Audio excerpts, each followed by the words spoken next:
Mesdames et messieurs, bonjour et bienvenue à un nouvel épisode du Punchcast, ton podcast qui a du punch. Je m'appelle Samuel Descaries-Drolet, je suis entraîneur de boxe, je suis cutman, mais surtout et avant tout, je suis un passionné du noble art.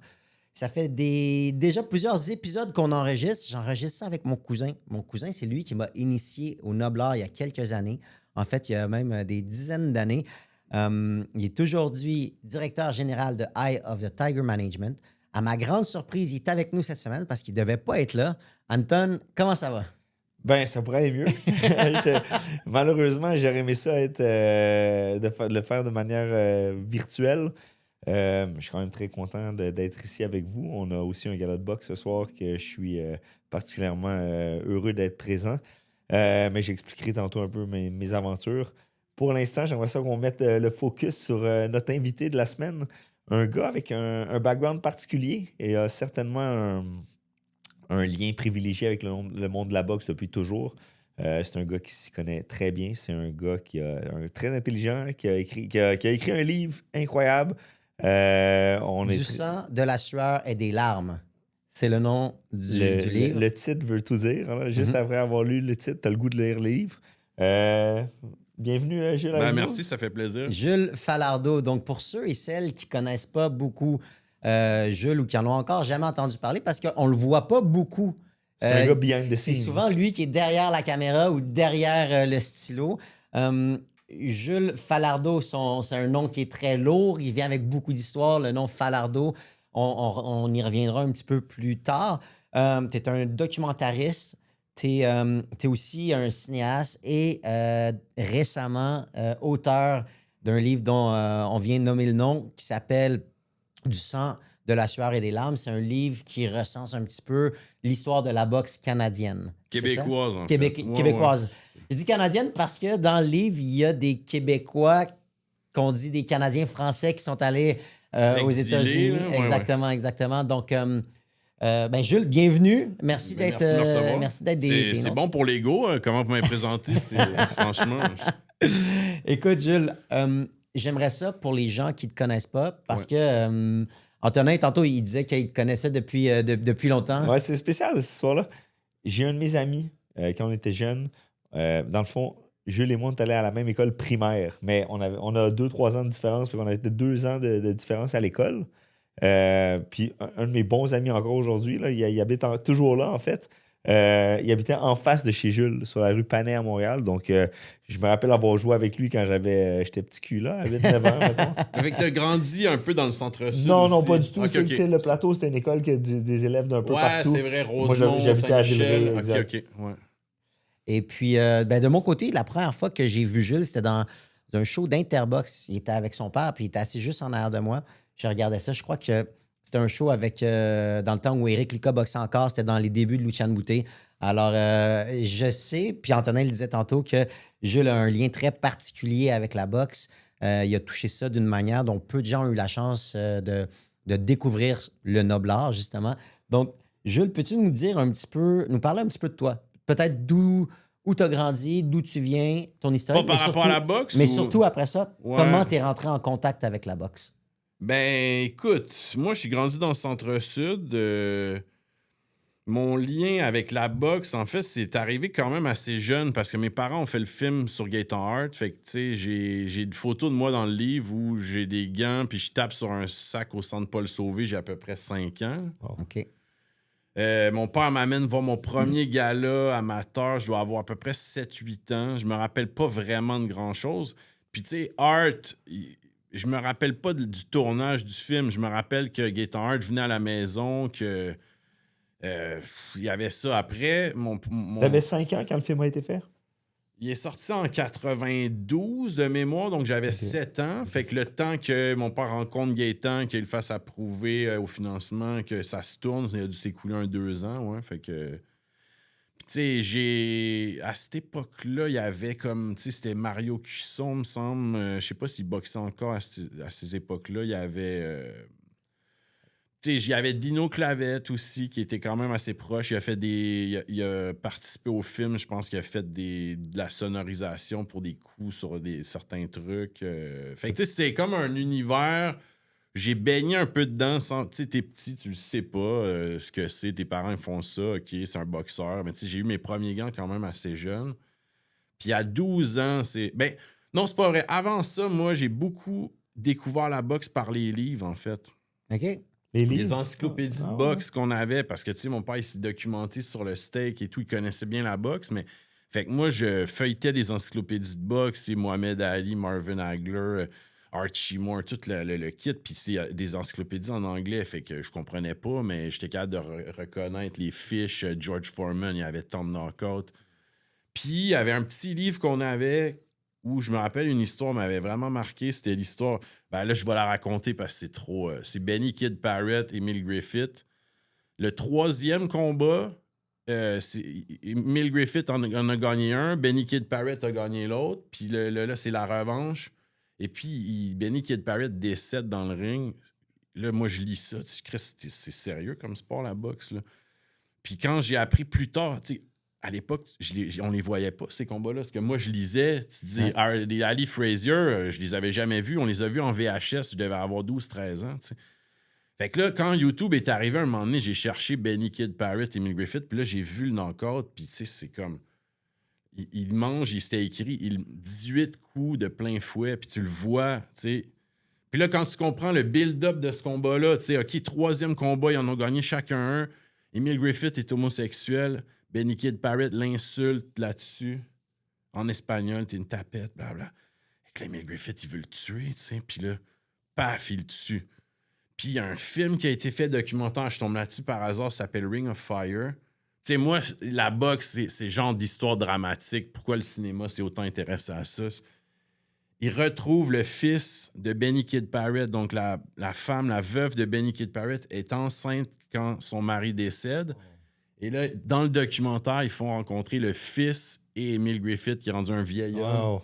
Je suis comme, ça, c'est du génie pour moi, genre, en termes de cinématographie, là, de, tu sais, Emil Griffith, qui est tout vieux, il part à broyer, il sort dans ses bras, puis le jeune, il dit, il n'y a pas de hard feeling, là, genre. Puis le jeune, il est rendu à quel âge? Ben, c'est un homme, là. C'est un homme, je te dirais, dans la quarantaine. Genre, tu sais, il n'a jamais connu son père à cause de cet homme-là, puis là, il le rencontre pour la première fois, puis il dit, il n'y a pas de... D'animosité. Ouais, c'est ça. Fait que je me sens porté, je sais pas. Non, mais on parlait un peu de ton, Ouais, de ton donc- parcours, donc- mais t'as boxé aussi, si je me trompe pas. C'est T'es- un grand t'es allé mot. au Je club me de suis boxe entraîné, champion? ouais, je me suis entraîné au club de boxe champion pendant, on va dire, 2 ans, in and out, des périodes assez sérieuses, mais j'ai fait des sparring. Des J'ai combats ou... Non, pas de combat? j'aurais aimé ça, mais je pense que c'est peut-être pas une mauvaise chose que je l'ai pas fait. J'ai fait des sparring. Tu sais, à l'époque, je pense que les sparring n'étaient pas aussi encadrés qu'aujourd'hui. Tu sais, Non. C'était en quelle année que t'as fait ça? J'avais 18 ans, donc Au gym champion. 2003, Club 2004, de boxe champion. 2005, genre. OK. Puis, tu sais, j'avais des chums, on s'était tous inscrits. Mon petit frère est venu avec moi, puis en fait, mon petit frère, il avait 8 ans, puis il voulait pas le recevoir au centre Claude Robillard. Il dit qu'il était trop jeune. Fait que là, il arrive au champion, l'entraîneur le regarde, il dit on va l'essayer s'il est sérieux. C'était pas un petit gars plus sérieux que ça, là, dans ce. Fait qu'on y allait ensemble, je me suis entraîné de même, mais tu sais, j'ai fait des sparring, puis. Écoute, Tu te souviens-tu, excuse-moi, c'est une question que je pose à pas mal tout le monde qui ont fait de la boxe ou du sparring. Tu te souviens-tu le premier coup que tu as reçu? Je me souviens de comment tu te sens la première fois que tu reçois un coup sur le nez. Tes yeux viennent pleins d'eau, puis tu te dis, Chris, ça fait mal ici. Ou d'un côte, là. Tu reçois un coup d'un côte, puis tabarnak, tu comprends c'est quoi que tu te sens affaibli. Malheureusement, mon premier coup de poing, je l'ai pas reçu dans un ring de boxe. Non, mais là, c'est un autre contexte, tu sais. Puis je le décris, il y a un auteur qui s'appelle Loïc Vacant, puis lui, il faisait une étude sociologique sur les ghettos de Chicago, puis il a dit la meilleure façon d'entrer dans cet univers-là, tu sais, c'est de devenir boxeur. Fait que c'est inscrit dans un gym à Chicago, le seul blanc. Puis il était comme accepté. C'est comme, c'est pas un Américain, c'est un Français. Puis il s'est rendu jusqu'à faire un combat. Et lui, il explique son premier sparring. Puis quand j'ai lu ça, j'ai dit, c'est pas mal comme ça que tu te sens. Il dit, tu sais, t'as l'impression que tes gants sont trop gros. T'as l'air tellement tête sur le sac. Puis là, t'arrives devant quelqu'un, tes mains sont lentes. T'as l'impression que tout... Puis tu comprends, c'est milliers de journées à répéter les mêmes gestes. Tu sais, ça a l'air tellement simple, deux gars qui se tapent dessus, alors que c'est des heures et des heures de peaufinage d'affaires. Puis c'est un sport qui est bon pour l'humilité, je pense. Ou 100%. mauvais. Là. Ouais. Non, moi, je pense que c'est... Si tu penses que tu sais quelque chose, tu arrives dans un gym de boxe, puis finalement, tu te rends compte, OK, tu sais, il y a du monde. Puis les préjugés aussi, des fois, quelqu'un va être full musclé, OK, c'est un tueur, puis l'autre petit gars tranquille, l'air de rien, puis c'est lui qui va te crisser une volée, tu sais. C'est vrai. Mais une chose que tu as mentionnée dans l'histoire, le documentaire, là, le Ouais. gars, il est allé à Chicago, puis c'est spécial l'espèce de lien, l'acceptation qui se crée dans un gymnase de boxe. Ouais, complètement. Peu importe Ouais. le Puis niveau, je pensais de pas que ça classe allait être sociale, ça. Tu sais. Moi, peu j'allais à importe. l'école dans Saint-Michel. Je pensais que j'allais arriver dans un gym de boxe, puis tu sais, quasiment, c'était un peu gangster. Puis finalement, tu rentres dans quelque chose, tout le monde te partage son savoir, tout le monde se respecte, peu importe ta couleur de peau, ton âge, ton métier, il n'y a pas de classe sociale, c'est genre... Moi, j'ai commencé à boxer exactement à la même place que toi, Ouais. mais une dizaine d'années avant. OK. Puis c'est ça, mais ça, bon, je reviens un peu en arrière. Après ça, après les livres, c'est vraiment les combats de Stéphane Ouellette où j'ai vraiment pogné de quoi quand on a découvert, quand j'ai vu Stéphane Ouellette, son premier combat, c'était comme l'entrée sur le ring avec la musique de Vangelis, l'ambiance, la foule qui était... C'était son survoltée. premier combat ou Non, ton premier combat? c'était mon premier gala pro. Et Ouellette, il tombe au tapis au 3e. Et là, Bad, il tombe solide, là. la foule se lève puis l'encourage. Il retombe une deuxième fois. Il finit le round sur ses pieds un peu de même. Et là, il ouvre la machine, si on peut dire. Puis il finit par knocker Maurice Adams. Mais tu sais, quand tu es un jeune qui découvre ce monde-là, puis là, c'est ça ton premier vrai Ça gros peut pas être le combat meilleur. pro, Là. c'est dur de revenir en arrière après, là, tu sais. Fait que... Ah, là, tu tombes addict là, dès que tu vois ça. C'est des sensations fortes, même en tant que jeune, là, tout ce que tu sais, vois. le sport, c'est de l'émotion, hein. Fait que quand tu vis ça de même, tu le comprends après que tous les gars-là, tous les combats auront pas ce niveau-là d'intensité. T'sais. Puis, t'as un lien particulier, justement, t'es allé voir Ouellette jeune. T'as-tu déjà vu Gator Hart boxer? Non, mais Gator, j'ai déjà fait des pads avec Gator. Parce qu'il avait fait un genre de dernier combat. Oui, là, mais j'ai rencontré... Tu l'avais raté? Pas plus que Gator, ça. il m'a fait faire des pads au gym champion, puis j'étais comme honoré, là, Ouais, tu sais. c'est Puis ça. ce qu'il me disait, arrache-moi la tête. Ah ouais, arrache-moi la tête. Wow, tu sais. Puis, dans tout ce que t'as vu des boxeurs québécois, c'est qui ton préféré, ton coup de cœur? C'est chiant, là. Peut-être top 5, on pourrait dire. Ouais, non, t'as raison. Mais attends. Ouais. On a... Non, mais tu- c'est sûr que. On le voit dans ton livre aussi, mais Chartrand, il y a eu un impact particulier pour toi. Là. Ben, Reddy Chartrand, mais je l'ai jamais vu boxer, Reddy Chartrand, tu sais. OK. Mais je peux en parler si vous voulez. Non, mais c'est parce que dans le livre, je sais que tu en parles, puis tu dis, tu sais, je pense que c'est peut-être plus le côté de politique. militant, oui, ouais, mais militant, Reddy Chartrand, je veux dire, j'ai fait un film avec lui, fait que c'est 5 ans de ma vie que j'ai passé à le côtoyer, là, fait que j'ai regardé de la boxe avec, on a eu des discussions sur plein de sujets. Pour faire une histoire courte, le monde ne connaisse pas, Reddy Chartrand, il a boxé dans les années 50, c'est un franco-ontarien. Il arrive à Montréal pour boxer, puis il a une carrière, tu sais, il est comme... C'est florissant, on va dire, mais son problème, tu sais, même un de ses coachs lui avait dit il aimait pas ça, les gauchers, fait qu'il a essayé d'en faire un droitier. Son premier combat comme droitier, il mange une volée, puis à un moment donné, pendant le combat, il se remet à l'ancienne, mais il est trop tard, là, tu sais, il est coupé de partout. Et son vrai problème, son vrai défaut, c'est qu'il coupait facilement aux arcades. Puis, dans les années 60, Reddy Chartrand, il s'est mis à devenir militant pour l'indépendance du Québec. Il avait créé un groupe qui s'appelait les Chevaliers de l'Indépendance. Donc, eux autres, ils résistaient physiquement à la police. Tu sais, comme Reddy avait une école de boxe, il y avait comme du monde assez tough avec lui. Puis, tu sais, il a été tabassé, emprisonné. Puis, moi, j'ai fait un film là-dessus. Fait que... Si je me trompe pas, à un moment donné, il avait acheté son gym de boxe. Ouais. Puis c'était écrit École de Boxing Boxing Club, School. ouais. Il Puis- dit après... En fait, c'est qu'il y a un événement qu'il avait fait au Gants Doré, qui, à cette époque-là, c'était tout en anglais, ça s'appelait Golden Gloves. Ouais. Puis là, il avait dit, on va stager quelque chose. Quand les derniers boxeurs arrivent sur le ring, ils vont arriver avec une peignoir Québec libre, puis là, les gens vont dérouler une banderole, puis on va comme faire un coup d'éclat. Puis là, l'Association amateur athlétique du Canada l'a suspendu, a confisqué ses trophées. Donc, ça l'a comme confirmé dans... OK, tu mets les pieds dans la politique, ça joue dur aussi. Ah, ça Puis, brasse. tu sais, à la Saint-Jean-de-la-Matraque, qu'on appelle en 68, la police, ils l'ont tabassé à coups de matraque à 12. Ils l'ont amené au poste, ils l'ont battu dans le poste à la gang. Tout le monde lui donne un coup de poing. Ils l'ont amené à l'hôpital. À l'hôpital, il se faisait encore... Un policier passait, il tapait dessus. Tu sais, fait que Reggie, il est tough. Là, puis moi, je l'ai connu,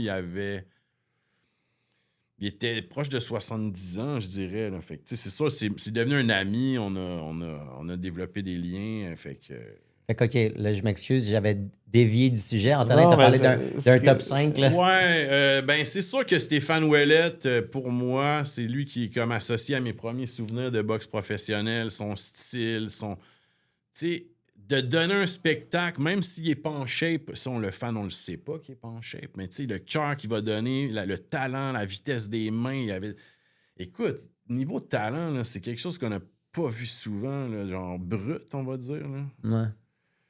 Après, il y a un mode de vie qui... Tout ce qu'un boxeur doit pas faire, ben... C'est incroyable qu'il ait été capable de faire tout ce qu'il a fait, malgré ça démontre, justement, quand tu dis qu'il était tellement talentueux. Moi aussi, Ouellet, j'ai un attachement particulier pour lui. Là, quand j'ai commencé, c'était vraiment mon boxeur favori. Au fil du temps, ça a changé un peu, mais ça reste un de mes tops, c'est sûr.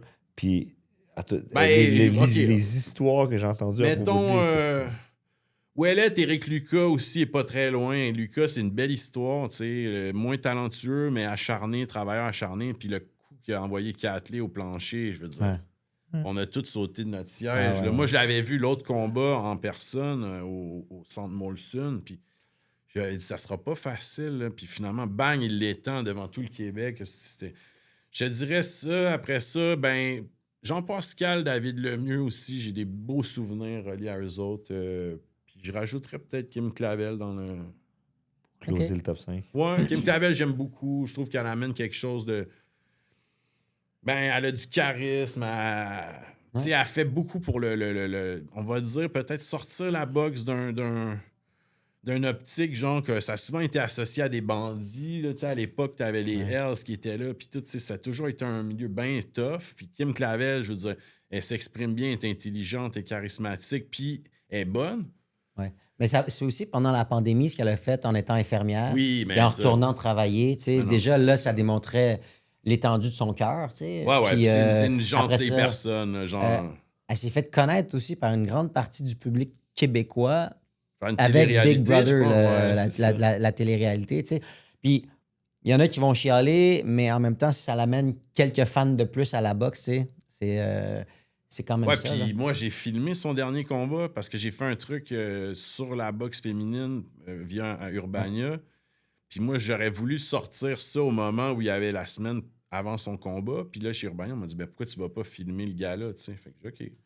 Le MVP, il m'installe à une table. Mais c'était pas un bon angle pour le combat. Puis quelqu'un m'a dit écoute, les gars d'RDS sont là-bas, va t'asseoir, va discrètement. Puis j'étais allé là. Puis tu sais, finalement, personne ne m'a rien dit. J'avais mon spot. J'ai pas trop changé de spot, mais pour moi, c'était comme... J'ai pas vu le combat comme un fan parce que j'étais concentré à faire des shots, mais j'étais comme ému de voir ce moment-là. Puis Kim qui redevient championne, c'est un beau... j'aimerais ça revoir le combat. Je l'ai pas vu. Là. Je l'ai pas... Puis, sinon, là, pour écrire ton livre, t'as quand même dû fouiller dans 200 ans d'histoire de boxe. Y a-tu des moments qui t'ont marqué particulièrement ou des choses, tu sais, comme que tu as découvert, t'es comme, oh, wow, shit, je m'attendais pas à ça, ou en fouillant, des histoires marquantes, mais c'est tout marquant pour moi. Je partais avec une bonne base, on va dire, là. Mais mettons les années, là, tu sais, j'ai découvert Kid Lavigne, qui est le premier champion de l'histoire des poids légers. C'est un Québécois, un Américain d'origine québécoise. Donc, tu sais, cette vague d'exilés canadiens-français qui sont rendus travailler dans le textile aux États-Unis, il y en avait beaucoup. Puis il y a plusieurs boxeurs qui ont émergé de ça. Tu sais, Jack Delaney, Lou Brouillard. Kid Lavigne, je connaissais pas. Fait que je découvre ça grâce à Martin Achard. Fait que, tu sais, ces histoires, je veux dire, le gars, il a boxé un combat de 77 rounds, là, Kid Lavigne, tu sais. 77 ans. Oh, c'est le plus long combat Depuis les règles du marquis de Queensberry. Je sais pas si c'était une de tes questions, mais ça va s'en venir. Ça va s'en venir. J'ai des questions pour Gilles, puis je lui ai parlé de Kid Loving tantôt. Fait que tout ça, tu sais, Lou Brouillard, OK, une anecdote. Lou Brouillard, il a été champion du monde dans 2 catégories de poids, donc welter et moyen de mémoire. Puis là, je découvre, en écoutant, il n'y a personne qui fait ça, écouter un podcast d'un ancien éditorialiste du Ring Magazine sur Lou Brouillard. Je sais pas comment je tombe là-dessus, puis j'écoute ça. Puis Chris, j'apprends que Lou Brouillard, en fait, il a fait 3 combats contre Marcel Thill, qui était le champion du monde français. Puis il a perdu les 2 derniers par disqualification pour un coup bas. Et le gars, il visionne les combats, puis il dit, écoute, il n'y a jamais eu de coup bas. C'est une magouille de corruption des Français. Marcel Thill se faisait atomiser, là, il s'est fait casser les côtes. Puis à un moment donné, il a protesté. « Ah, j'ai reçu un coup bas. » L'arbitre a dit. Puis le combat d'après, c'est arrivé la même chose. Mais Brouillard le savait, alors il frappait juste à la tête. Mais Marcel Thill tombe, puis il proteste qu'il s'est fait taper dans les parties. Puis il s'est fait disqualifier. Donc, il aurait été 3 fois champion. Tu sais, ça aurait été jamais vu, là. Des histoires de même, moi, genre, comme je te dis, il n'y a personne qui va écouter ça à part des maniaques de l'histoire de la boxe. Là, c'est quoi qui t'a. Oh. Non, c'est juste pendant qu'on était dans ce sujet-là. Jack Delaney. Ouais. Tu connais son vrai nom? Ben oui, Avila Chapdelaine. Ça me fait rire à toutes les fois. Quand on parle de lui, Jack Delaney, le monde ne pense pas que c'est un Québécois, là, mais. C'est les Américains ont de la difficulté à prononcer son nom, donc c'était Chapdelaine. Ouais. En fait, on sait pas si c'est vraiment quelqu'un, un annonceur qui l'a mal dit, puis ça c'est resté ou. Mais tu sais, oui, c'est des histoires, ça. C'est du monde. Mais ça fait du sens, là. Chapdelaine. Ouais. Jack Delaney, Chapdelaine. C'est un âge d'or, la boxe de ces années-là. Tu sais, 1920, 1930, c'est des Jack Dempsey Carpentier devant 120 000 personnes, puis il n'y a pas d'écran pour retransmettre. Là, tu dois voir ça. C'est juste pour être présent, là, parce que tu vois pas grand-chose. Ouais, mais genre, c'est ça. J'idéalise un peu des fois cette époque-là de me dire c'était quoi rentrer au forum. Tu sais, tout le monde a le paletot puis le chapeau. T'as un porte-chapeau. Ça devait être quelque chose. C'est sûr. Ouais. Fait que je sais pas c'était quoi la question. Non, mais c'était par rapport aux 200 ans d'histoire que tu as dû. Dans lesquels tu es allé fouiller des trucs. Des anecdotes. Ben, tu sais, c'est compliqué aussi parce que, comme on se l'a dit avant tantôt, c'est pas une encyclopédie parce qu'une encyclopédie, j'aurais dû faire un profil de tous les boxeurs, on va dire, qui ont mis les gants. Puis j'ai dû faire des choix par décennie. Je voulais pas que ça soit débalancé non plus, que genre il y en ait que 5 dans les années 50 puis qu'il y en ait 25 dans les années 2000, tu sais. Ouais. Fait que j'ai dû faire des choix. Puis des fois, j'étais allé avec mes choix personnels. Des fois, j'étais allé avec la logique. Je dis, bon, ben, tu sais, l'époque de 2010, on a eu beaucoup de champions du monde. Je peux pas vraiment... Mais j'ai dû en laisser de côté. Tu sais, Léonard Dorine, je nomme son nom, il y a une photo de lui, mais j'ai pas fait un profil. Tu sais. Ouais. Après, qu'est-ce que je voulais... Ouais, c'est ça. Puis mettons... Mario Cusson aussi, il était super important, mais j'avais plus de choses à dire, je trouvais, sur quelqu'un comme Dino Clavette, parce que Dino Clavette, il a été comédien, il a fait beaucoup pour, on va dire, populariser la boxe dans le milieu de la culture. Fait que j'étais comme, Dino Clavette, c'est un personnage un peu atypique, je suis comme obligé de le mettre. Même s'il a une carrière moins prolifique que d'autres, tu sais, il a sa place. Là, Reggie Chartrand, c'est pareil. Maintenant, tu parles de Mario Cusson, puis lui, il s'est battu avec Hilton. Ouais. Dernièrement, on vient d'apprendre le décès de Alex Hilton. On ne peut pas passer ça sous silence. T'as-tu suivi un peu le Fighting Hilton Club? Là? Moi, je suis arrivé tardivement dans les Hilton à l'époque où je commençais à suivre la boxe. C'était plus leurs arrestations qui faisaient parler. J'ai pas vu... Je les ai vus à cause des combats contre Stéphane Ouellet. Puis, tu sais... Alex, je l'ai vu étirer sa carrière un peu trop. Avec Lucas à la fin. Je l'ai vu aussi être comme... continuer à suivre la boxe. Je le voyais dans des petits galas. Tu voyais toujours Alex Hilton. Ouais. Tu sais, comme intéressé, continuer à suivre le milieu. Ben, tu sais, c'est du monde qui a une enfance spéciale aussi, là, Hilton. Le père était... Tu connais l'anecdote, là? Vas-y, raconte-nous-en. Moi, j'en connais plein, là, mais vas-y donc. Mais le père, il s'ostine avec un gars qui veut se péter à la gueule en son Ontario. En tout cas, Ouais. il amène toute la famille dans le van, on s'en va en vacances, il s'en va en Ontario, rencontre le gars d'un champ. Paf! Un coup de poing, le gars est à terre, il rentre tout le monde dans le van, on retourne. Non, mais c'était le frère de sa femme. Il Ah ouais, est c'est encore au pire. téléphone, il encore- se pogne au téléphone avec. Il est se fâché. choque, il raccroche le téléphone, il rentre tous les jeunes dans le char. Il fait, je sais pas, 5, 6, Ouais, 7, 8 mais heures ça, de tu sais. char.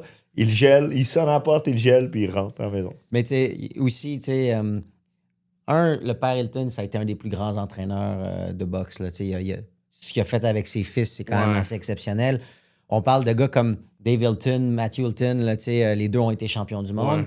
Il y avait des carrières amateurs aussi. Là, on parle de genre 100 victoires, 0 défaites. Là, tu sais, c'est comme... on ne sait pas à quel point le recensement est vrai. Et tu sais. aussi à quel point ils ont voyagé. Tu sais, leur carrière a quand même surtout été faite au Québec, si je me trompe pas. Leur Ouais, mais carrière c'était des amateur. gypsies. Alors, tu sais, ils se promenaient. Des fois, ils En allaient en Ontario. Ouais, Des fois, ils j'imagine. revenaient. Et Non, tout, non, tu il sais. y a rien. Donc- On peut rien dire. Là. À toutes les fois qu'on parle avec des Russ Amber ou des gars qui viennent d'une autre un peu plus âgés, quand on leur demande c'est qui le meilleur boxeur de l'histoire du Québec, Dave Hilton. Toujours Dave Hilton. Fait que, En termes de talent, tu sais, puis pour que Don King décide de s'associer à ça, Don King, qui à l'époque là, tu sais, était dans... Si vous avez lu la bio d'Arturo Gatti, Ouais. Dave Hilton a comme des caractéristiques d'un psychopathe un peu. Là, tu sais, il l'a toujours amené dans des situations où il était protégé par, comment il s'appelle? Mais Trony. Oui, Non. c'est ça. Tu sais, donc, il aurait pu se faire tirer plein de fois. Puis Joe Gatti, il l'a sorti aussi une couple de fois du trouble. Joe Gatti, tu sais, ce que le père Hilton lui a fait subir comme sparring partner, genre affronter tous ses fils dans la même séance, sans, il l'obligeait à rester au centre du ring, tu sais, fait que quand il a pris Arturo puis il l'a sorti un peu, tu sais, je veux pas que tu vieillisses dans ce giron-là, puis c'est peut-être ça qui a permis à Arturo d'avoir la carrière qu'il a eue dans un sens. Là, on spécule, là, Ouais, mais. Ah ouais. tu sais, genre, c'est du monde qui ont eu une vie rock'n'roll, là. Exact. Mais il y a Guy Jutras aussi qui est décédé. Ouais, Je sais pas exactement. si on en a parlé, Exactement. là, On en a parlé. Tu m'as écrit Ben, comme j'ai quoi lu tu avais... son texte. C'est une semaine spéciale pour vrai. Hein? Ouais. Deux. Avec Guy Jutras, tu sais, il a arbitré par les plus grands combats de la boxe. Là. Tu sais, parmi les plus grands combats, il a été juge Ben, aussi sur écoute, des combats exceptionnels. J'ai rechecké mon livre juste pour voir combien de fois Guy Jutras apparaît, parce que, tu sais, on pense jamais à l'arbitre quand on met les... Mais il est là plusieurs fois, là. Les Joey Durel, Cusson Hilton, il est là. Mais aussi, pour moi, où c'est encore plus grand, c'est qu'il a laissé sa trace en formant d'autres gars. Il est allé chercher les Mike Griffin, les Marlon B. Wright. Il leur a dit, les gars, vous allez être arbitre, venez-vous-en, on s'en va arbitrer des sessions de sparring dans les gyms, puis moi, je vais vous coacher. Tu sais, puis la légende veut que Mike Griffin n'était pas vraiment intéressé, tu sais, puis que ça m'intéresse pas. Puis Guy Jutras était, non, mais je m'en vais bientôt, là, puis il va y avoir personne pour me remplacer, puis toi, tu vas être bon. Puis là, ben, Mike Griffin, il a persévéré. Puis aujourd'hui, Mike Griffin, on le voit dans tous les plus grands combats, c'est un des plus grands arbitres de l'histoire. Feu Marlon B. Wright a été aussi un des très bons arbitres qui a fait parler de lui à travers le monde. Il a même été impliqué dans l'espèce de scandale entre Andrade et Bouté. On en avait parlé il n'y a pas longtemps avec JC. Et c'était la bonne décision de sa part. C'était la bonne décision de sa part, en fait, là, de ramener Andrade dans son coin puis d'interrompre le compte. Ben parce ça, que tu vois, moi j'ai pas j'ai pas les mêmes unités de mesure que la règle de la IBF dit ça. Tu sais, pour moi, c'était un peu long comme... Le compte est arrêté à partir du moment où le boxeur Ben, c'est quitte son ça, coin. mais comme fan, moi, je peux pas saisir de la même façon. Non, mais moi, j'avais l'impression je pensais que Boutet qu'Andrade avait perdu. aurait pu être amer. puis À il 100%. Mais Moi, ça, je pensais mais- aussi que Boutet avait perdu, mais heureusement, selon les Mais règlements... combien de fait- fois l'arbitre, avant les combats, il vient puis il explique. Ouais, Ouais, je si sais, jamais mais t'as un exact, compte, exact. si je compte Non, mais pas, va c'est dans le plus coin, à la- sinon c'est- j'arrête le moi, compte. sinon, c'est plus le fait qu'à la fin, Boutet n'est pas apte à continuer. Il est gelé debout, puis il arrête le combat, puis il déclare vainqueur normalement. Mais selon la IBF, au dernier round, Faut juste que il faut juste que tu te lèves. Ouais. Faut que tu Si sois- le- Ben, faut- c'est ça, mais si moi, le le combat est fan fini- moyen a pas cette... Non, exact. Tu sais, il sait pas. Non Quand- seulement quand- il ne sait pas, mais là-dessus, c'est que Marlon Wright connaissait très bien le règlement de la IBF, tu sais, ouais. puis il l'a appliqué à la lettre. Puis n'importe quel autre arbitre, pas n'importe quel autre arbitre, mais la plupart des arbitres, probablement, qu'ils n'auraient L'auraient pas arrêté. fait ça. Puis être un bon arbitre, là, souvent on dit qu'un bon arbitre, tu sais, arrête peu importe le moment du combat. Mais moi, tous les arbitres avec qui j'ai parlé, ils me disent, tu sais, à un moment donné, il faut que tu sois conscient aussi que tu es rendu où. Ça ne devrait pas avoir d'impact sur ta décision Ben, je pense finale, que mais il faut que tu sois conscient que tu es rendu c'est où le dans le Ouellet combat. et le Ouais, c'est ça Tun que j'allais 1, dire. On en là, parlera à Stéphane Ouellet. ben, il y a de l'amertume chez les fans, puis il y a plein d'éléments là-dedans. Tu sais, moi, je trouve que tout le long du combat, puis je l'ai revu souvent, ce combat-là. Ouais. Je l'ai vécu en live, puis ça a été comme une douche froide pour les fans. Ouellet aurait pu boxer prudemment le dernier round. Il était assez en avance. Il l'a pas fait. Il voulait offrir aux fans quelque chose. On aurait dit qu'il voulait le descendre, Davidson. Mais tous les derniers... Je te dirais peut-être les 4 derniers rounds, là, Ouellet, il a perdu beaucoup d'énergie à repousser Davidson qui accrochait. Puis je trouve que l'arbitre ne les a pas séparés. Il a pris beaucoup de temps à les séparer souvent. Puis, ben là, le dernier, tu sais, d'arrêter le combat à 16 secondes, il lui a pas donné de compte, puis Ouellet n'est pas tombé. Là, Mais en fait, là-dedans aussi, l'histoire veut que Ouellet aurait demandé à l'arbitre d'arrêter le combat, mais ça, il n'y a personne qui, à part l'arbitre. Puis pourtant, les replays, tu le vois, puis ça paraît pas. Ben, Ouellet, en fait, il dit qu'il était... Puis Stéphane Harouche le confirme, il était épuisé. Il savait même plus combien de temps. Je pense que ses poumons crachaient le feu. Tu sais, il était juste comme... OK, on arrête ça, il reste 16 secondes, il reste 2 minutes, j'ai aucune idée. Tu sais. Mais il était pas assommé. C'est tu sais. quand tu vis le calvaire, un 16 secondes, c'est une éternité. Chaque seconde paraît une minute, là, tu sais. Non, mais Non, j'imagine, t'as raison, mais en même temps, t'as travaillé toute ta vie pour ce moment-là, que tout s'écroule à 16 secondes, c'est l'enfer. Là. Si t'as aucune idée de combien de temps il reste. Je sais, mais j'ai de la misère à en tout cas, comprendre ça. la logique me semble s'arrêter de lui donner un compte, puis je pense que En Ouellet fait, c'est que aurait t'as pu- pas le droit de compte de protection. Il n'y a pas de compte debout, sauf qu'il est comme à l'extérieur des cordes. Fait que ça serait considéré comme une chute. Ben, Mais quand il disait qu'on devait lui donner un compte de 8, dans le fond, c'est pas vrai. C'est que t'as pas le droit en boxe professionnelle, il n'y a pas de compte de 8 debout. OK. Fait que c'est le Mais rôle. si les cordes en l'empêchent de Oui, tomber, c'est interprétable. Ça peut Exact. dire que. Ouais. mais il faut que ça soit dû à un coup de En tout poing. cas, tout ça pour dire que la logique de Stéphane Ouellet, sa progression, il aurait dû passer par-dessus Davidson, puis il aurait dû Ça aurait ensuite... tout changé sa carrière. Ouais. Mais c'est ça. De l'autre côté, Ouellet est imprévisible. Il aurait pu ne pas accepter ce combat-là, puis aller vers des combats plus proches d'un championnat du monde. Puis tu sais, il y en a eu une chance de se remettre internationalement contre... Comment ça Sheika. s'appelle? C'est ça. Puis il l'a pas pris. Ouais. Il était pas... Je pense qu'il y avait de la misère à composer avec la pression que toute l'écurie Interbox devait être tirée C'est sur par ses lui. épaules, là. hein, bon, Puis, c'est tu sais, sûr. lui aimait ça, faire le party, puis il aimait ça. Je pense un petit mélange de composer avec la pression, puis de D'ailleurs, la vie de Jim Morrison. Je sais pas à quel point il avait été sérieux pour son combat contre Sheika, mais... Je pense pas qu'il ait... C'est sûr que non. L'histoire veut qu'à la pesée, il attendait, là, ou c'était peut-être à l'entraînement public. Non, il était, c'est à la pesée. il était au casino, puis Ouais, il avait envie d'uriner. Ouais, il est ouais, allé dans je les sais plantes, tu sais, puis il s'est fait arrêter une des contraventions pour ça, tu sais. Ouais. Je pense que son combat où il a dû être sérieux dans sa préparation, selon quand j'ai parlé avec Stéphane Harouche, c'est le 3e contre Hilton. Je pense que c'est Lucas qui devait l'affronter, s'est blessé, puis là, on a comme donné la chance, puis là, Ouellet a dit, ben là, tu sais, moi, c'est ça ma rédemption, c'est de battre Hilton, puis il l'a battu, là. Une chance. Son combat contre Joachim Alcine. Non, mais là, ça, c'était juste triste, en fait.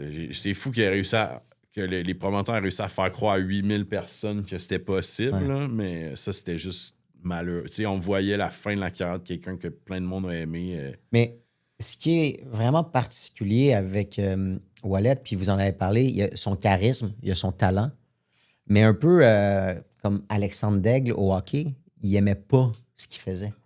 Tu sais, comme... Je lui apporterais un petit bémol, en fait. Lui, en fait, peut-être que le sport, il aimait ça, mais il disait qu'il aimait pas ça faire mal aux gens. Non, il ça, dit c'est que sûr. c'était Ça, c'est sûr qu'il n'y a pas c'était pas l'instinct lui du qui voulait tueur faire. comme Davidson. Là. Il a toujours dit que le monde disait qu'il y avait un cadeau de Dieu, mais lui, il disait que c'était un cadeau de Dieu. Mais Exact. une autre affaire, c'est que je pense que c'est de l'enfant d'un artiste aussi. Puis Ouellet a toujours conçu la boxe comme quelque chose d'artistique. Donc, on va composer une chorégraphie, on va improviser quelque chose. Je pense pas qu'il se tapait les séances de vidéo puis genre de se préparer de cette façon-là. Lui est comme moi, je vais vivre le moment. T'as probablement raison, mais je pense que ça, c'était rendu dans tout ce qu'il faisait, le fait de ne pas faire de séance vidéo, c'était mineur. Là, Ben, ouais, mais en tout cas, je pense que c'est plusieurs facteurs ont fait que. Bref, il y a un excellent livre sur Wallet, une biographie, je pense que ça s'appelle Stéphane versus Wallet. C'est le même qui a écrit la bio d'Arturo Gatti, en fait. C'est du travail vraiment sérieux qu'il a fait. C'est vraiment bon. Je me rappelle de lui, Jacques Potier. Il venait toujours au gym de boxe dans le temps où il au Centre-Claude. From Montreal, Québec, Canada.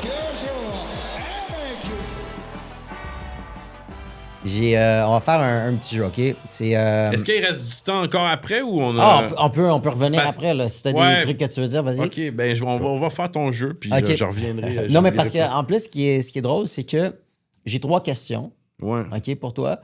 Puis, dans les 3 questions que j'ai, on a parlé des 3 gars. Puis, pourtant, c'était quoi les odds, les chances que ça arrive? OK, première question. Vrai ou faux? OK? Le tout premier champion du monde québécois, Kid Lavigne, combattait parfois dans des granges pour éviter la police. Ben, c'est interpréter ta question, mais je dirais faux parce que Kid Lavigne est un Américain d'origine québécoise. Donc, le reste... Ouais. Tout à fait. OK. Mais mettons là, oublie le mot québécois. Là, je sais pas, mais ça serait plausible, donc je vais dire vrai. OK. Est-ce que tu connais le vrai nom de Kid Lavigne? C'est Georges Lavigne, non? Georges-Henri Lavigne. Ouais. Exactement. Lui, il est né au Michigan, puis, mais il vient d'une famille de Canadiens français. De Saint-Polycarpe, il me semble. Je crois bien. Je crois bien. Puis Est-ce qu'il parlait français? Sans doute, oui. Ses parents, c'est des Canadiens français. Il y a sûrement... souvent, il faisait les combats dans des lieux secrets, puis c'était annoncé à la toute dernière minute aux parieurs pour que les parieurs viennent faire ça. Puis il y a beaucoup de combats de Lavigne, que si on va même sur BoxRec, c'est des draws, donc des matchs nuls, parce que la police arrivait pendant qu'ils se battaient, puis il interrompait le combat. Donc, alors souvent, c'était fait de manière clandestine, puis il faisait ça dans des granges, il allait se cacher.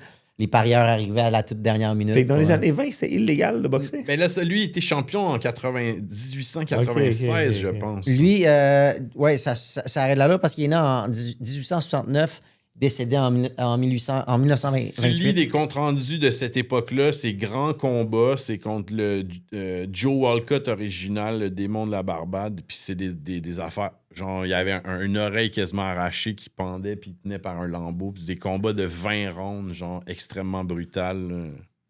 Puis comme tu l'as mentionné, c'est lui qui a le record du monde pour le plus long combat de... Non, c'est pas vrai. Non? Non, il est dans les top 5, là, mais il y a un combat de la personne que lui a tué, c'est-à-dire Andy Bowen, qui est décédé dans un combat face à Lavigne, qui a le combat de genre 100 quelques rondes. OK, ça, parce qu'il y a une photo vraiment connue, là, tu sais, que c'est 2 gars qui sont genre tellement de sang, puis c'est le combat le plus long, puis je pense que c'est une centaine de rounds, là, comme ça. Ça, je pourrais pas dire. Je sais de quelle photo tu parles, mais je pourrais pas l'identifier, là. Son combat de 77 rondes à Lavigne, c'était contre George Sliddens. Puis c'est effectivement le plus long selon les règles du Marquis de Queensberry. Oui, c'est ça. Le plus long selon... Oui, c'est ça. Exact. Maintenant, prochaine question. On a parlé tantôt de Jack Delaney. Son surnom, c'était Bright Eyes, à cause qu'il avait les yeux bleus perçants. Le Bridgeport Adonis, son deuxième surnom. Oh, OK. La question... est-ce que c'est vrai ou faux qu'il est né à Joliette avant de devenir une superstar à New York? Te souviens-tu d'où il est né? En fait... Écoute, c'est dur ce que tu me poses là. Ben oui, mais t'es tout un historien, là. Moi, Ouais, mais là, la ville de naissance... Tu viens de me la donner pour Kid Lavigne, là. J'ai dit ses parents venaient de Saint-Polycarpe. C'est ça. Je pense pas que c'est Joliette. Écoute, c'est quoi? Je vais dire faux, mais... C'était une question un peu piège parce que les gens, ils s'entendent pas là-dessus. Il est chiant. Il voulait que je tranche le débat. Non, mais en fait, parce que selon les registres, c'est Joliette, mais selon des registres de l'Université de Sherbrooke, ça dit qu'il vient de Saint-François-du-Lac. Okay? Ben, tu vois, j'aurais dit plus ça selon moi. Il est impressionnant. Mais non, mais Très impressionnant. Est-ce que... Puis en fait... Mais je peux te donner la ville de naissance de Lou Brouillard, si tu veux. OK, vas-y donc. Je pense que c'est Saint-Eugène de Grande-Tame. Je sais pas pourquoi je sais ça, là, mais... Je savais même Les pas que ça affaires, existait. Je connais même pas la date de fête de certaines personnes que je connais depuis 20 ans, mais je connais la ville de naissance de Lou Brouillard. Tu vois que c'est Je vais absurde? reprendre pour ma dernière question. Je vais reprendre ce qui a été dit dans ton livre un petit peu, puis tu vas pouvoir développer là-dessus un peu. Après le référendum en 1980, il y avait une rivalité qui était très grande, puis ça a failli causer une émeute à Montréal. Est-ce que c'est vrai ou c'est faux? C'est quoi la question? Il a fallu avoir une émeute. Mais ça a rapport à la boxe? Ou... Ouais, au Forum de Montréal. Ah, ben c'est Cusson Hilton, probablement l'arrêt après la coupure au 3e round. Exactement. Good job d'avoir compris la question. J'avais Ouais, pas en même fait, pas. OK, Je pensais Non, que mais c'est oui. je Est-ce que sais- c'est vrai qu'il y a eu une Une émeute? émeute. Ben, c'est sûr que oui. Là. Non, mais en fait, c'est que ça a été dû au référendum parce que entre le oui et le non, il y avait un gros clash. Puis là, c'était Cusson contre Hilton. Donc, Cusson, des la Canadiens. chante Fleur francophone. d'Élysée, Ouais. Hilton avec les cornemuses. Exactement. je Mais ça, c'était quand même Mais ça, assez c'est Guy particulier. Jutra, me semble, qui a arrêté le combat, puis Ouais. le monde y en voulait, là.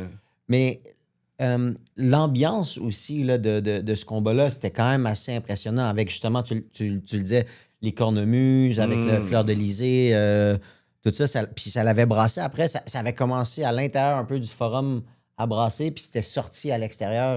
Ben, même des années 90, 97-98, là, Hilton Ouellet, il y avait quand même une bonne séparation. là. Oui. C'est ça qui faisait que Francophone, l'ambiance était... anglophone. Ouais, puis c'est ça qui faisait que c'était une ambiance électrique comme ça, là. Là, je vais te faire une dernière question, mais plus ludique, OK? T'es prêt? Tu t'en vas sur une île déserte, puis tu as 3 boxeurs québécois à amener avec toi. Lesquels t'amènes, puis pourquoi? Mais là, tantôt, on a parlé de top 5. Non, mais là, je te parle dans de monde. l'histoire, genre? Là, 3 boxeurs que tu amènes sur une île déserte avec toi. Là. Ça peut être peut-être pour survivre, peut-être Voilà, pour te divertir. Ouais, qu'il j'aurais laisse un choix, des moi. Ben, je pense que je prendrais des boxeuses, en fait. Ouais. Non, Non, mais je c'était rigole, pas ça. c'est ambigu, Ton top mais- 5, j'aurais éliminé les 4 premiers. là. Dans l'histoire, Ouais.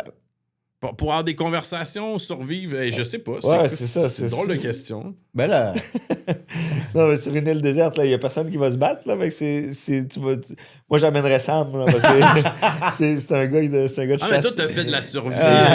c'est ça. Ah ouais. Ben, je prendrais... C'était pas un Québécois, mais on va dire Yvon Durel, il pêchait. Fait que c'est sûr qu'il m'aiderait à survivre. Voilà, très bien. Kid Lavigne, il s'est entraîné dans des camps de bûcherons, donc il serait capable sûrement d'être manuel et construire un radeau. Puis Lou Brouillard, il y a une photo de lui avec une barouette pleine de roches. Je suis sûr qu'il pourrait être utile aussi. Fait que on restera pas longtemps sur l'île. Jean-Pascal, il a bien fait parce qu'il n'aurait pas été. On l'avait vu, lui, il est d'ailleurs dans une télé-réalité, pas une télé-réalité, mais genre une émission où il était en pleine nature. Là. Ça devait être fake parce Il que. trouvait ça- mais je pense qu'il fallait qu'il fasse du kayak. Moi, puis, je peux-tu t'en poser une colle, voir si t'as bien suivi? Ce serait quoi la plus grande assistance d'un combat de boxe au Québec? Et combien? Combien, je pourrais pas te dire. Je pense que ce serait C'est- Leonard c'est- Durand ok. au stade olympique c'est pas- avec c'est pas- 44 000. Ouh, 46 000. 46 000. C'est bon. Ah, c'est fort. J'étais à 2000 proches. Ouais. C'est comme l'anecdote, je l'ai raconté cette semaine sur Facebook parce que c'est une anecdote que j'aime bien de Guy Jutra, là, qui dit que Régis Lévesque avait le talent de prédire l'assistance d'un combat de boxe puis de se tromper de 10% à chaque fois. Et Guy Jutra pariait avec Régis Lévesque un steak. Et Guy Jutra dit « J'ai payé à Régis Lévesque 16 steaks de suite. Wow. Mais c'est parce que c'est Régis qui il faisait les chiffres. Puis Puis Régis avait un steakhouse aussi. Fait que c'est pas... on a parlé de ton livre. Ouais. Tu nous fais don de cette copie-là. Ouais. On va te faire signer à la toute fin. Ouais, en live. Merci beaucoup. Et puis, cette copie-là, on va la faire tirer parmi nos auditeurs. Donc, on va faire un petit concours pour vous remercier de nous suivre. Une gracieuseté de Jules Falardeau. Jules... Mais là, on l'a pas dit. Vas-y. Samuel, puis il est quand même présent. Ah ouais, C'est vrai. Ben, j'ai fait une entrevue, je t'ai posé certaines questions sur certains boxeurs, puis tu sais, des trucs des fois, qu'est-ce que c'est se battre avec une blessure, des affaires un peu des mises à niveau au début pour que tout le monde, qu'ils soient pas juste les mordus qui se retrouvent, là. Mais, puis... Le nom d'Antonin aussi se retrouve dans le livre, Bon. les années 2000. Puis, hey, écoute, j'ai eu un doute parce que j'avais dit, tu sais, il y a des boxeurs québécois qui, mettons, ils ont échoué rendus au championnat du monde. Puis là, je vérifie, puis je Chris, c'est parce que la WBA a été genre enlevée de BoxRec. Fait que là, ça m'a fait douter après avoir écouté un de vos épisodes. J'ai dit, ben écoute, j'aurais-tu fait une erreur là-dessus? Non, ça, c'est que la WBA, ils ont une chicane Ils sont avec brouillés BoxRec. avec... Quand tu t'étais battu contre Mbaye? Exact, mais maintenant, quand tu regardes, tous les combats de championnat de la WBA sont pas notés sur BoxRec. C'est vrai. Ils ont disparu. C'est chiant, là, quand même, tu sais, de... Ouais, mais c'est un organisme, tu sais, ça enlève pas le... Non, mais c'est que, tu sais, pour du monde comme Ouais, moi, quand je veux tu dire... sais pas, là, qu'est-ce qui s'est passé, il faut que tu le saches. Puis, tu sais, des fois, c'est ça, pendant l'écriture de ce livre-là, à un moment donné, quand t'es à la fin, je me réveille, genre, dans la nuit, puis je dis, ah, si, j'ai oublié de dire que telle précision sur tel combat en 1954. Le lendemain matin, je m'en vais devant mon ordi. Ah non, qui je l'avais dit? C'était un espèce de marathon à la fin. Là, je pense que je l'ai relu 5 fois dans la dernière semaine. Puis, tu sais, parce que par expérience, c'était mon 3e livre quand même. Il y a toujours des erreurs qui se retrouvent. Tu sais, même si tu vérifies pas ta bibliographie, peut en avoir. Fait que le dernier stretch, c'est bien angoissant là, avant de savoir qu'il va sous presse. Puis... Tu vois, moi, je fais un peu comme toi, là. Quand on est à l'approche de semaines de combat, comme là, cette semaine, pour moi, c'est une grosse semaine. Ouais. Là, on enregistre le podcast. Après ça, on a un gala. On s'en va. Ça, pour l'histoire, premier championnat du monde des masculins au Casino de Montréal avec Oslis Iglesias qui s'en va se battre contre Seliagin. Ça va être un bon combat. Mais toujours est-il, j'ai cet événement-là. Le lendemain, je pars pour Makhmoudov contre Tyson Fury. Donc là, c'est une grosse semaine, puis j'ai de la préparation à faire. Il y a d'autres gars à entraîner aussi. Fait que moi, ça m'arrive souvent de me réveiller pendant la nuit, puis de refaire ma planification, puis là, de revoir ça. Là, je prends mon téléphone, j'écris des notes là-dessus. Ouais. Là, quand ma tête est vide, là, après ça, je peux retourner me coucher. Non, je comprends. Mais puis quand j'arrive pas quand j'arrive pas à me rendormir, c'est là que j'écris des articles. Ouais. C'est là que je tombe à un moment donné sur BoxRec, là, je vois un nom, puis là, je dis, lui, puis là, à un moment donné... La petite lumière bleue, par exemple, ça doit pas t'aider à... Ah, mais sur mon téléphone, j'ai une vitre, puis je prends aussi... en fait, tout pour enlever la lumière bleue. Okay. Donc, ouais, ça... Mais tu sais, moi, j'ai une question pour toi. Vas-y. Toi, avant la veille d'un combat, as-tu de la misère à dormir? Non, vraiment pas. Non? J'en ai eu... Amateur, vraiment. Ouais. Là, quand j'étais jeune, j'étais stressé à mort. Mais... Stressé? Ah ouais, vraiment. T'étais-tu chez les professionnels pour qu'est-ce qui... Non, après... Tu connaissais la game? À force, il y avait le poids aussi, parce qu'en amateur, tu faisais le poids le jour même. même. Mais t'as raison, mais je pense mes combats les plus stressants, là, c'était dans le sous-sol du Centre Claude Robillard à 14-15 ans. Okay. Éventuellement, là, à force de le faire, tu prends confiance. Puis de toujours être confronté à tes peurs over and over, éventuellement, tu t'en débarrasses. Ouais. Puis, c'est sûr, je veux pas dire que j'étais pas stressé. Là, le monter dans le ring, la marche vers le ring, l'espèce de sensation, l'espèce de drogue que ça t'apporte, ça vient avec un gros rush d'adrénaline. Mais je te dirais que... C'est-tu dur de passer de ce mode de vie-là, de cette adrénaline-là à autre chose? Non. Non? Bizarrement, je pense, tout le monde me demande à toutes les fois qu'on a un gala si ça me manque. Puis oui. Mais là, t'as un rush d'adrénaline autrement, exact, projeté à travers ton écurie. T'as 100% raison, mais il y a le fait que quand je suis dans le moment présent, quand je suis au casino, au Centre Bell, peu importe, oui, j'ai de l'excitation, là, mais le lundi, oublie ça. Ça me manque pas pantoute. Je me réveille, puis j'ai pas mal à la tête, j'ai pas de coupure. Y a-tu un combat que t'aurais aimé faire ou refaire, avoir une revanche, mettons? Ou... Mon combat en France contre Mbaye, ça, c'est sûr que... Juste me retirer avec le... Tu peux prendre ta retraite puis que t'as été champion du monde au moins une fois. Ouais. Ça aurait tout changé. Puis c'est un combat que j'ai sur le cœur. Qu'est-ce qui... C'est ta performance ou c'est comment ça a été jugé que t'es... Les deux. Genre, je suis pas ultra satisfait de comment j'ai performé, mais je pense quand même que j'en ai fait assez pour gagner. Pour avoir parlé avec Buddy McGirt, l'entraîneur des Mbaye, il m'a dit qu'il n'y avait aucune chance que je gagne le combat. Un peu... Mais c'est parce que c'est connu en France, puis je pense en Allemagne aussi. Là. Puis il m'a dit qu'ils sont allés souper avec ils sont passés toute la journée en bateau la semaine d'avant avec toute l'équipe de juges. Puis il m'a dit oublie ça, si tu t'en débarrassais pas avant la limite, tu n'avais aucune chance de gagner. Puis son coach, il me dit tu as gagné ce combat-là. Ce qui avait été le plus insultant là-dedans, c'était comme organisé un peu par le maire de la ville. C'est à Levallois-Perrette. Puis après le combat, Antonin il est coupé. Puis on est en conférence de presse. Puis lui, il arrive avec son gros cigare, là. Puis il dit ouais, mais si tu l'avais voulu, juste un petit peu plus, je pense que tu aurais peut-être pu l'avoir. Le maire dit ça? Ouais, comme si Antonin n'avait pas fait les efforts nécessaires. Non, mais historiquement, c'est connu, la France, dans l'histoire de la boxe, que c'était des... Mais là, lui... Je l'ai appris à mes dépenses. Ouais, mais lui, surtout, c'est un maire qui a été reconnu pour être un maire bandit et tout. Là, c'est lui qui organisait ça, c'est lui qui avait mis... Mais tu sais, ça arrive encore, je pense, Leila, il n'y a pas un combat au Mexique où c'était comme un peu louche aussi. Écoute, moi, je capotais parce que ça, rapidement, on était au Mexique, puis... Ça fait pas longtemps, là, ça fait 3-4 ans. À côté de moi, il y avait les juges, puis je pouvais voir la feuille de pointage. Puis le juge qui était là, il criait pour l'adversaire. Puis il lui disait, là, vas-y, let's go. Le juge. Le juge l'encourageait. Puis là, je le regardais, tu sais. Puis à la fin de chaque round, le round n'était même pas fini, qu'il mettait déjà son pointage. Puis là, je capotais. Puis à un moment donné, on est genre au dernier round, ou dans les derniers rounds. Puis je dis, là, on perd toutes les rounds là, sur la carte des juges. On n'aura pas de cadeau. Faut absolument que tu la knockes. Puis Puis elle comprenait pas pourquoi je disais ça. Parce que, tu sais, elle avait eu 2 premiers rounds difficiles, mais après ça, c'était comme replacé. Puis il y a des rounds qu'on gagnait clairement. Puis la carte des juges, c'est genre 80-72. Puis là, t'es comme, ben voyons, c'est impossible, tu sais.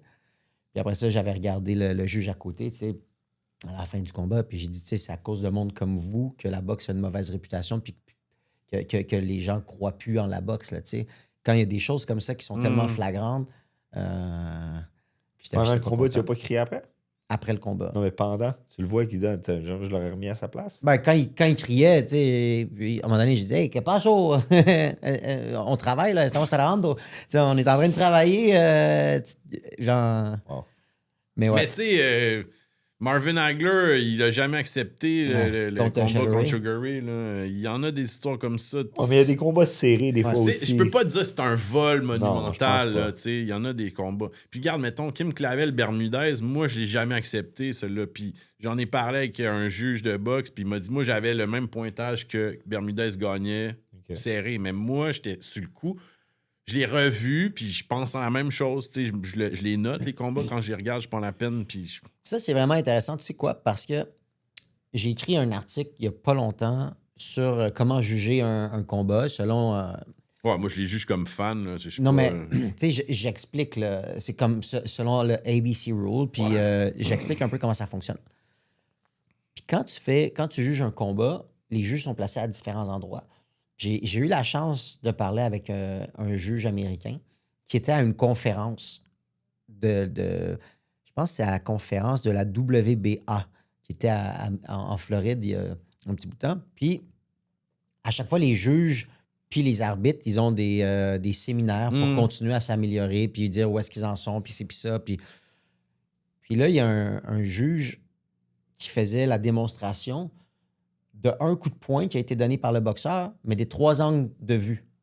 Sur un, tu vois exactement le boxeur là, qui connecte. Sur 2, tu es de dos, alors tu vois pas si ça l'a touché. Puis le 3e, tu as l'arbitre qui est devant. Fait qu'au même moment, il y a 3 photos qui ont été prises pour le même coup de poing, puis il y en a juste un qui a vu le coup de poing lander, qui a touché la cible. Donc, des fois aussi, il faut prendre ça en considération. Faut prendre ça en considération parce que bien que ce soit un sport qui est jugé par des humains, c'est pas parfait. Ouais. Des fois, il y en a qui veulent pas, ils ont un certain parti pris pour un athlète ou des styles qu'il préfère. Mais Ouais, il y a mais des ça, c'est ça critères. qu'ils préfèrent, justement. Ça, Il y a des- longtemps, on s'est basé sur ça pour dire, ouais, mais c'est parce que des fois, justement, on le sait pas. Est-ce que c'est parce que l'arbitre préfère un gars qui met de la pression, un gars qui frappe Le fort, premier qui se critère déplace? qui C'est devrait des coups, prévaloir exactement. surtout, Il y a c'est des les coups règles. d'impact Exact. qui touchent la cible. Ben, Donc, le coup d'impact qui va toucher la cible, si je boxe avec Antonin, il me lance 75 coups sur la garde. Moi, j'en place 2 bons. Normalement, je devrais gagner le round. Puis c'est ça qui est difficile à juger aussi. ben, tu vois, il y a un combat que j'ai en tête, là. C'était Bernard Hopkins contre Joe Calzaghe. Qui a été décision partagée pour Calzaghe. Puis moi qui ai vu le combat, ben moi j'aimais Hopkins, là, mais j'ai de la misère à concevoir que Calzaghe ait gagné parce qu'il donnait un gros volume de coups, mais donnait des coups de l'intérieur des mains, donc sans vraiment d'impact. Puis j'ai compris plus tard, il avait expliqué dans une entrevue, puis c'est Rénal Boisvert qui m'avait dit que Calzaghe donne des coups de l'intérieur des mains. Puis il expliquait plus tard, il dit j'ai tellement eu les mains cassées que je pouvais plus taper comme ça, donc j'ai dû m'adapter dans mes derniers combats. Mais quand ce combat-là a été jugé, j'avais de la misère à croire que... Ça fait longtemps, mais de mémoire, Calzaghe avait gagné le combat. Parce qu'il était beaucoup plus actif, mais tu sais... Mais encore une fois, c'est ça. Le nombre de coups qui ont touché la cible était plus grand. Peut-être que... Mais peut-être que Hopkins avait un style qui était comme moins flamboyant puis qui était plus décisif, puis que Calzaghe, c'était un peu tape à l'œil, puis peut-être que les angles, le monde a vu un volume... Tu sais, si tu regardes la feuille de coups touchés versus lancés, peut-être que c'était beaucoup plus, là, mais j'avais pas eu le feeling que Calzaghe gagnait. Là, tu sais. Ah, ça a été... En tout cas, tout ça pour dire que c'était un combat qui était serré, qui était difficile à juger parce que tu avais un volume de coups, tu avais une qualité de coups. Mais là, des fois, le volume de coups qui va toucher la cible, tu sais, mettons, tu peux te faire ébranler avec un bon coup, mais après ça, tu reviens avec 10 coups, tu sais. Ça, c'est des Qui erreurs touchent humaines, puis des erreurs de c'est- perception, puis il y a des erreurs de corruption, puis il y a des erreurs de... Mais tu sais, c'est comme si Antonin, il me drop avec un coup de poing, puis je touche le sol, presque automatiquement, il gagne 18. Presque automatiquement. Ouais. Moi, je pourrais revenir, là, puis, tu sais, puis ça se voit souvent, là, je reviens, puis là, je le déborde. La fin du round, le round est fini. Antonin, il s'en va dans le coin, il c'est 18, mais pourtant, lui, Ouais, il m'a mais- touché avec un coup de poing qu'il m'a envoyé. Qu'est-ce qui arrive si, mettons, je t'envoie au plancher, mais c'est une fausse, tu sais, c'est une erreur. Genre, tu t'es pas vraiment fait ébranler, l'arbitre l'a mal vu, puis tu vas au C'est quand plancher, même est-ce que 18. 18, c'est pour Mais ça à que la, des fois, à la limite, ça peut être 9-9, tu 9-9, sais. ça peut, mais c'est souvent 10-10 dans Ouais. une situation comme ça. Puis des fois, t'es comme, mais non, c'était un slip, ça mérite pas ça. Fait que, tu sais, au lieu de gagner ou de perdre, tu sais, t'aurais pu gagner le round 19, mais tu le perds 18 parce que t'as slip. Là. On va terminer ce petit volet-là avant d'embarquer sur la boxe internationale. Parfait. Là, tu parles des actualités? Ouais, ou... ouais, Ok. les actualités. Avec une petite anecdote, il n'y a pas longtemps, j'ai écouté les pires décisions prises par les arbitres. OK? Parce que c'est difficile de juger ça, un arbitre. Tu sais, des fois, il faut qu'il saute dans le feu de l'action et tout ça. Il y avait un combat de boxe, puis j'ai oublié le nom des boxeurs, mais il y a un boxeur qui est en train de dominer. Il envoie son adversaire au tapis. L'adversaire se relève. L'adversaire qui domine continue à dominer. Là. Puis il lance des coups, puis l'autre, il est dans les câbles, puis il survit. Puis une fois de temps en temps, il lance un coup de poing pour montrer à l'arbitre qu'il est encore là. Puis l'arbitre décide de sauter pour arrêter le combat, pour protéger le boxeur qui est dans les câbles puis qui se fait poivrer. Au moment où l'arbitre saute pour arrêter le combat, le boxeur qui est dans les câbles en position défensive lance un crochet. On voit pas vraiment qu'est-ce qui se passe. Il y a l'arbitre qui retient le boxeur qui est dans les câbles, mais l'autre est au sol, puis il s'est jamais relevé. Il a Fait qu'il s'est fait knocker, mais il a gagné par arrêt d'arbitre. Exactement, parce que l'arbitre a arrêté le combat. Juste au mauvais moment. Mais là, en même temps, c'est pas vraiment de sa faute non plus. Là. Je Non, pense mais que dans le lui, sens, c'est comme... il a c'est- fait, il a fait ce qui était juste pour protéger l'autre boxeur. Et peut-être que le gars se serait pas fait knocker si l'arbitre. Tu sais, peut-être que le fait que l'arbitre saute, ça l'a comme. mais en tout cas, c'était en plein milieu d'un échange. Ok. Ben, d'un échange. Le gars était comme ça, puis il a swingé un crochet. Puis, en tout cas, j'ai trouvé ça vraiment cocasse comme moment. Je pensais que tu allais nous parler de quand Diego Corrales était revenu et contre José Luis Castillo. Ça te dit quelque chose? Oui. Ça, c'est un comeback à la Rocky. Là, tu sais. Tout à fait. Corrales va 2-3 fois sur les fesses, il se relève finalement, puis il knock. Il est debout. Il est dans, Debout. dans les câbles. Il est Il, se fait capable, arrêter exact. debout dans les câbles. Il est déçu, évidemment, Castillo, mais c'est la bonne décision. là.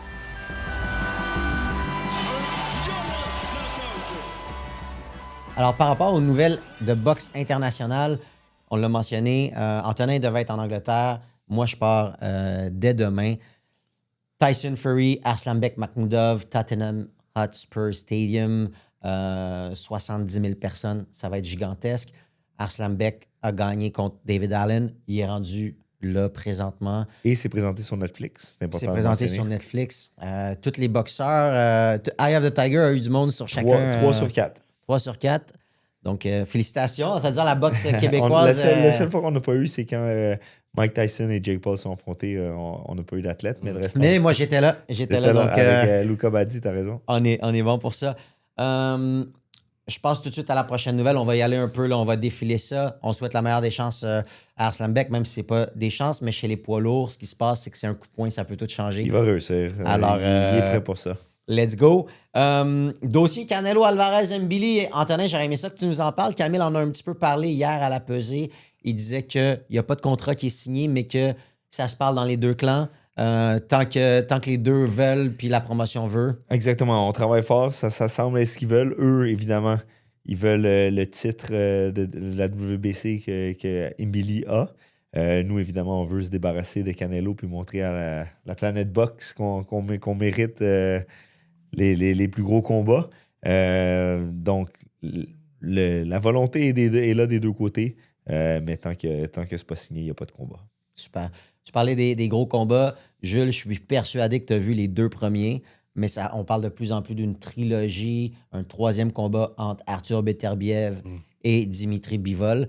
Les deux premiers ont eu lieu en Arabie Saoudite. Là, il semblerait que ça va avoir lieu peut-être en Russie. C'est ce que j'avais dit dans mon livre. Hein. J'avais dit, il s'était pas encore concrétisé, puis j'avais dit, le promoteur qui fait ça en Russie, ça va être un méga hit. Là, mais en ce moment, par exemple, à cause du climat politique, s'ils font ça en Russie, les organismes de sanctions, c'est-à-dire la WBA, WBO, WBC et IBF, risquent de ne pas reconnaître ça. Et puis, j'en profite, là.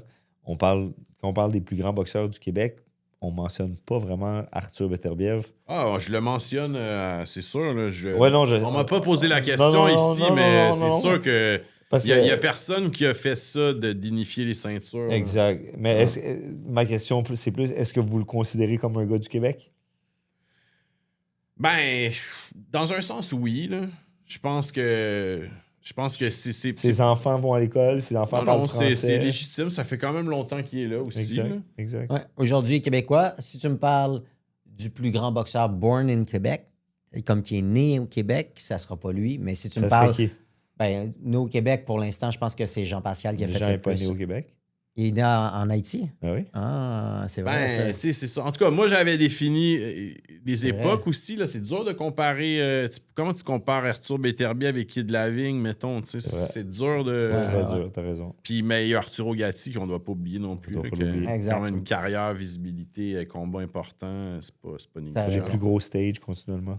Donc, pour en revenir, là, si ça se fait en Russie, ça serait dans un stade, là, je peux même pas dire le nom, là, c'est Loujniki, devant 100 000 personnes. Bah, C'est Umar Kremlev, qui est le président de la IBA, Ouais. qui voudrait mettre ça en place. Donc, ça serait gigantesque. Probablement les bourses dans la même trempe que ce que Turquie est capable de faire. Je ne sais pas en quelle devise ils vont être payés, par exemple. Puis ça va provenir de où cet argent-là? Ça, c'est une autre bonne C'est question. une bonne question. Hein? Non, mais pour eux aussi, de vivre ce moment-là, tu sais, dans leur pays d'origine, c'est quand même quelque Ça serait chose. Là. gigantesque, Ça serait... Oui, tout à fait. Devant Ce serait justement un buté Pascal. Mais au moment, là, une trilogie, tu arrives au troisième combat, ils en ont gagné un chacun. Là, ça fait... Ouais. Mais pour que ça se passe, chacun doit gagner leur combat de remise en forme, si on veut. Donc, Bivol va se battre contre Effort dans quelques semaines. Après ça, Beterbiev est en attente d'une nouvelle pour un combat, puis on devrait voir ça d'ici la fin 2026. Mais Beterbiev commence à être vieux. Puis le fait de le repousser continuellement, ça joue contre lui. Là.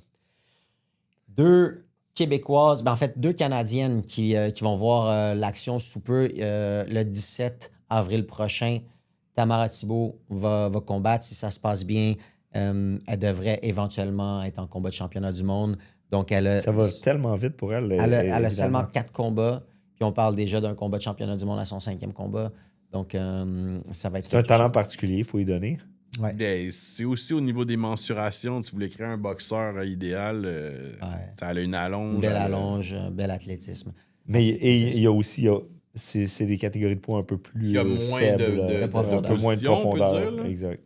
D'ailleurs, Mary Spencer va combattre Robinson en unification des titres.